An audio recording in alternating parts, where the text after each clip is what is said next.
মাছের জাত বা প্রকার সংরক্ষণের জন্য লাইভ জিন ব্যাংক একটি আধুনিক ধারণা। দেশীয় প্রজাতির মাছ সংরক্ষণে ময়মনসিংহের পর 2021 সালে নীলফামারীতে লাইভ জিন ব্যাংক প্রতিষ্ঠা করে বাংলাদেশ মৎস্য গবেষণা ইনস্টিটিউট BFRI। প্রাকৃতিক উৎসে কোনো মাছ হারিয়ে গেলে সেসব মাছকে পুনরুদ্ধারের জন্য লাইভ জিন ব্যাংক থেকে গবেষণা কাজে ব্যবহার করা হয়। বাংলাদেশের মৎস্য সম্পদের একটি বিরাট অংশ জুড়ে রয়েছে দেশি প্রজাতির ছোট মাছ। দেশে মিঠা পানির মাছের মোট প্রজাতি 261টি। আন্তর্জাতিক প্রকৃতি ও প্রাকৃতিক সম্পদ সংরক্ষণ সংঘের তথ্য বলছে দেশে বিলুপ্ত মাছের প্রজাতি 64টি।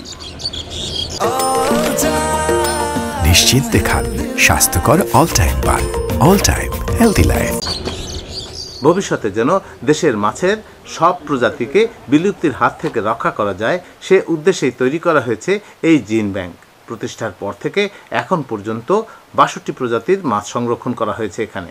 উত্তরাঞ্চলে যেগুলো মাছ এন্ডেঞ্জার্ড মানে হারিয়ে যাচ্ছে প্রকৃতি থেকে, সেগুলো যেন একেবারেই প্রকৃতি থেকে বিলুপ্ত না হয়ে যায়, তার জন্য আমাদের সেই উদ্দেশ্যে এই জিন ব্যাংকটা প্রতিষ্ঠা করে সেই মাছগুলো আমরা এখানে সংরক্ষণ করছি।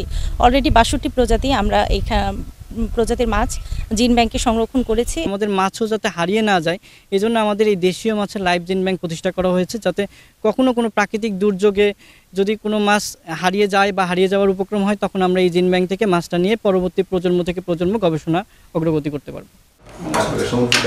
গবেষণা প্রতিষ্ঠানটির প্রধান জানান, মাত্রাতিরিক্ত মাছ আহরণ, পরিবেশগত বিপর্যয়, জলাশয় সংকোচন সহ নানান কারণে মৎস্য সম্পদ হুমকির মুখে পড়লে ফিশ জিন ব্যাংক কার্যকর ভূমিকা রাখতে পারে।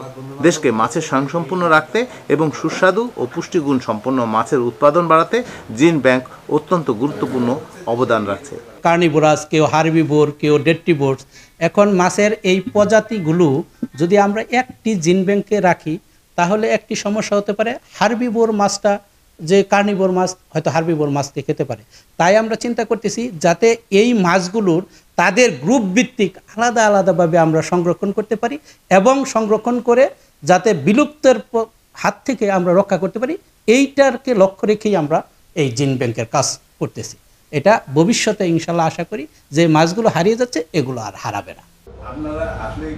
সৈয়দপুর স্বাদুপানি মৎস্য গবেষণা উপকেন্দ্র প্রতিষ্ঠার পর থেকে এখন পর্যন্ত সফলভাবে কৃত্রিম প্রজনন ঘটিয়ে 12টি বিলুপ্ত প্রজাতির মাছ প্রকৃতিতে ফিরিয়ে দিয়েছে।